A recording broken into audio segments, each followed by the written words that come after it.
Welcome back to the channel, everybody. I'm Lady Nyca, and with last night's episode of If Loving You Is Wrong, it's season 4, episode 4, chest pains.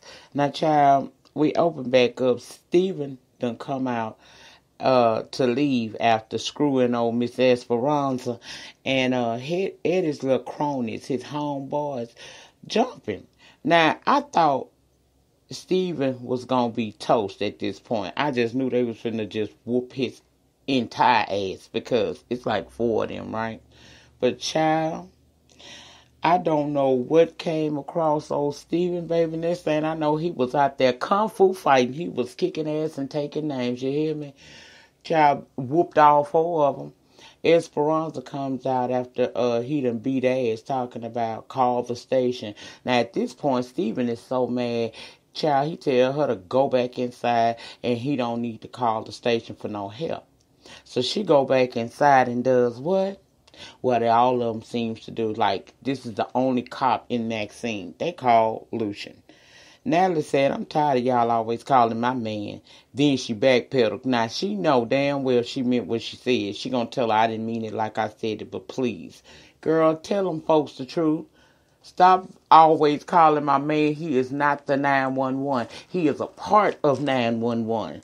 But anyway, Lucian gets the phone and she gets to running down all hysterically what it was that happened with him, Steven being jumped, and then him walking off toward the pub to go beat Eddie ass up for sending those guys to attack him.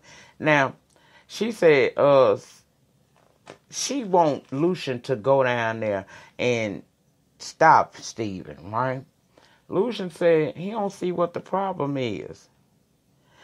She told me she ain't never seen him mad like this before and begging him to go down to the pub because she afraid somebody gonna get hurt. Child, I hollered when Lucian told her the only thing she know about Steven is that he wear purple underwear. But anyway, he ended up talking about he gonna go down there and stuff. And child, he moving slow as hell to get down to this pub because he said let Steven whoop his ass a little bit. I warned him, leave him alone. He wouldn't do it. So Natalie was cool with it. She sat down a little bit longer with her man since she don't ever get to spend no time with him because if between work and them friends they got, they can't never spend time together. Child, whatever. They down with Eddie being beat up. Now, Eddie, of course, is down at the pub when his homeboys come in looking all wore out, toe and throwed away. Eddie mad at them, talking about they some wusses. That's what he get for sending wusses to handle the situation. When Steven come in and let it be known, he about to do what he called whooping ass, and if anybody in the pub interferes, he will gladly kill them. And then he commenced to whooping Eddie's entire ass. And not one person in that pub got involved. He was beating him bloody until Lucian and 2 other cops came in and stopped him. Lucian told Eddie, I told you to leave him alone. Now, since you didn't want to leave him alone, he done did this. Now let it go. Eddie laying on the floor, y'all, beat the hell up and bloody as hell, talking about he can't let go. So Lucian said, that's what we gonna put on your tombstone. You couldn't let go. Child, nobody ain't give a damn in them. Now, over at Larry's office, Ian comes in and he about to take that file that's got all that info on Travis and how he stalked the hell out of Kelly for forever. When Larry comes in, realizes that's that file and tell him, I told you to get rid of it, since you didn't, I'll get rid of it, give it to me. He said it's a conflict of interest for you to even care about what's going on with Kelly, because we represent the family, Travis family. And y'all know that Travis family is a big influential family in the city. They got the big church and everything else, child. Ian is feeling like maybe even though we defense attorneys, maybe we should really look at this, because these papers say that this man terrorized this woman for a while. And plus, he has driven her to the point where she done tried to kill herself. Ian don't give a damn about her doing that and threatens to get Larry don't give a damn. He threatens Ian to have him possibly disbarred, and he can do it because, see, he played bondage with 6 of the bar members. I said, Jesus. Ian then winds up giving the file to him, and Larry warns him that, if any other things you got pertaining to this case, if I was you, I would get rid of it, because if you don't, I'll eat your ass up. And Ian, of course, relents and says he ain't gonna have nothing to do with it, even though in his heart of hearts he know this man is dead ass wrong for everything that he's done toward Kelly. Now, down to the infirmary, Kelly is calling the nurse, who got a serious attitude, asking her, can you just loose my handcuffs a little bit? Old girl said, no, you're a prisoner. They not sure what they'll do. We not sure what you gonna do down here, because the way you killed that man, so she not already convicted the girl. Okay. Now, child, it's this new prison staff. I'm gonna tell you one thing about prison staff. The way they was acting on this episode, not all of them act this way, but I know for a fact some of them do, and that's sad. Now, you may not agree with a person. You may feel some kind of way about what they charged with. But at the end of the day, that's your job to make sure that they're as comfortable as you possibly can. And the way she was acting, I wasn't here for homegirls' little attitude. Anyway, Kelly starts yelling again, steady calling the nurse, and it's this other female prisoner sitting aside across from her being triaged and stuff. And she telling Kelly that they don't care about you, girl. You might as well stop hollering. Kelly wasn't receptive to hearing that. Girl, mind your business. Oh, girl saying you don't even realize what they gonna do to you. That's the reason why I don't blame you for trying to do what you tried to do. That's right, take the option out of their hands. At this point, Kelly is really fed up. I ain't talking to you, bitch. Mind your business. Oh, girl then gets mad, and of course, some chick came in who we learned later was Chaplain Margaret, and she tells the prisoner, the other female prisoner by the name of Carmen, that ain't nothing wrong with her, and tells them to take her back to her cell. Then Margaret begins to try to offer Kelly prayer and said that they forgave her. Now, who is they?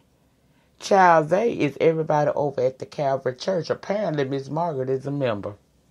Travis Family Church.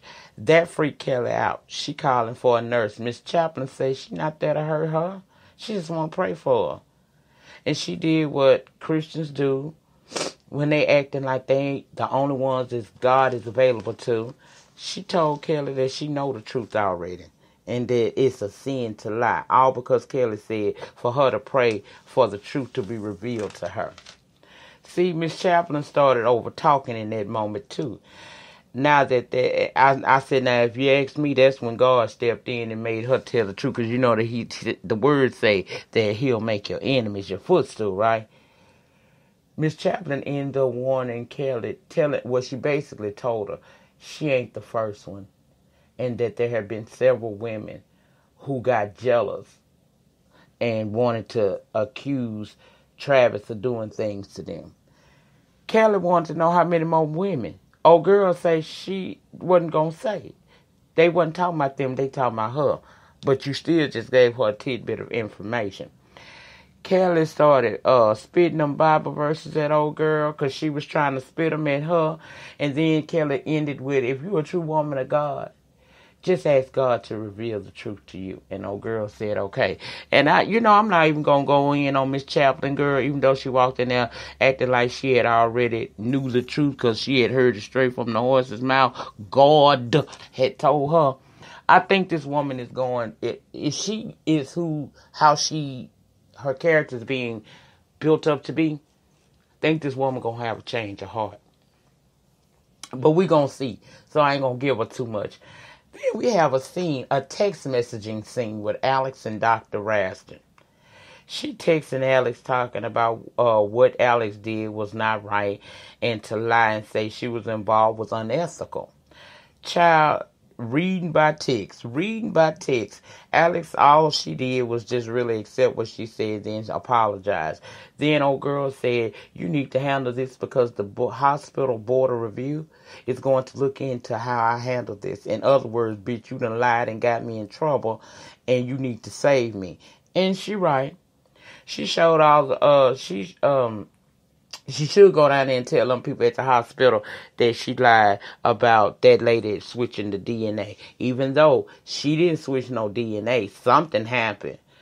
Which leads us into the rest of this scene. Old girl said, cause Kelly, not Kelly, child, Alex asked her, how did this happen? And old girl said either it was a mix-up in the lab or you had another partner. Alex said, well, I didn't have no other partner. So Dr. Rasmussen said that it was possible that it could be a lab mix-up. So Alex talking about could Brad be the father at this point. The doctor said she don't know. Dr. Rasmussen tells her that even though their baby appears to be mixed, it could possibly be Brad because you don't know who in his family may be a little bit darker. And she gave an example of a woman, a patient who had a baby, and the baby had a head full of red hair. And because of that, the father doubted it because no one in the family had that type of hair. But once he went through the DNA testing, it was proved that he was the father. So redheads somewhere do exist inside that family tree. Old girl said that there are cases, but she doubts that is probably what this is, but invites Alex to come on down to the hospital. First, you talk to that hospital board and clear me, and then we can discuss it, and I'll do some research in the meantime, in between time. Child, Alex agreed to do it. I said a whole scene of text messages between Alex and Dr. Rasmussen. One thing was said, y'all. Now, Eddie ass over at the hospital, he had to go get checked out, and the doctor come in and tell him that he ain't got no broken bones. Of course, Eddie is forever arrogant, telling the man to get him something for pain, so the doc does. He looks at the prescription and tell that man, look, I'm a cocaine addict. That's not strong enough. The doctor said, do you realize that I could report you for saying this? Eddie said, do you realize I could report you? Doc said, for what? He said, because you stayed up there a little too long when you was giving me a prostate exam. Doc said, I never gave you no prostate exam. Eddie said, that ain't my story. So Doc ends up giving him several prescriptions for different pain pills. See, the problem I have with this is, in the real world, even in the semi-real world, which is some of these other shows, this is why Tyler Perry catches a lot of grief, because there is no way in the hell that there would be a police officer who not only had a drug ring going on within the department, he had that. He's a known addict. He set up Polio P, got him all fucked up. He racist as hell, and he says it openly to any and everybody. And then he drinks as he works inside the station. That's so unrealistic. But that's Eddie. And hopefully in this season we see that Eddie gets something that happens to him, because this is really way out there. This this way beyond fiction. This is crazy. There is no realistic way that I can look at this, because this would never happen. But anyway, so he leaves out of there with the doctor and runs into Kelly, who is handcuffed to a wheelchair talking to a nurse, I guess. And he can't just leave her be. He just got to be an asshole. Even though he just got his asshole down there beat up, okay? He asking the nurse what's going on with Kelly, and the nurse says she can't say, and then just walked off and left her to be tormented by him. She asking him to just leave her be. He wants to say that they calling her the Black Widow around town, putting the emphasis on black. Again, see that racial stuff? I don't like that. Child, it was just a whole mess. I was so glad when Rick ended up walking up and making Eddie leave her alone. Then he revealed to her that, look, I used to do security at the church. I'm going to protect you. And of course, Kelly ready to shut down because she just dealt with Miss Chaplin, Margaret, right? But he told her that he not believing Travis. It's stuff that used to go down at the church, and he working on something that could save her or at least help her. Okay? I said, somebody, please Kelly was apprehensive because of the chaplain lady, like I said, had just treated her like she was a criminal and she knew her like that. Rick told her that the chaplain lady is pretty cool people and that she only feels that way because right now it's so much evidence against Kelly. It's hard for people to look beyond. Kelly said she said it was others and then tried to act like she didn't. So Rick said he gonna check into it, okay? Now at home, Natalie is chilling, folding clothes when Esperanza called wanting to know if Lucian had made it home yet. Natalie said not yet and asked Esperanza, girl, what is you doing with this Steven situation? Natalie suggested, look, in order for as long as you and Steven seeing each other, it's going to be a problem with Eddie. So maybe you should really just sit down and try to reason with Eddie, explain to him. She said it might, she might do it, but she's surprised Natalie suggested it. Natalie said, girl, I'm just trying to give you an option, honey, because you're in a situation. Then Lucian comes and reports that Eddie got his ass beat up, but Steven fine. Lucian said that tomorrow he wants to sit down and have a conversation with Esperanza about this three-way love affair she got going on. And of course she agrees, and when she hangs up, she calls Eddie and tries to talk to him. Now, when she said, I want to talk to you, he assumed that means she want him to come over there right now at 6. She said, no, I just want to talk to you. I need you to listen to me. He said it's hard to just listen without wanting. It's like asking Lucian not to be black. See, another race. I don't like this, y'all. I'm trying to stick with these reviews for this show because I really like it. But Eddie be going too damn far sometimes. And I don't understand. He done got his ass whooped. He got damn near hung upside a tree. I mean, no, that wasn't him. That guy almost hung upside a tree. He got beat up. But anyway, at the end of the day, he just... oh, he's a lot. You know what I mean? Then he gonna tell her that's just like asking Steven not to be a dork. And Esperanza said, but that dork whooped your ass, did he not? That hit a nerve. She basically want him to just have lunch with her the next day and talk like civilized people. And of course, he's still throwing his little parts in there, trying to say that all she really wants is, that good D or whatever.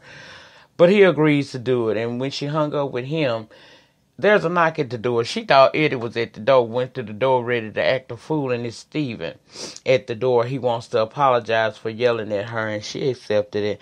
And he admits that he get like that only when he's pushed.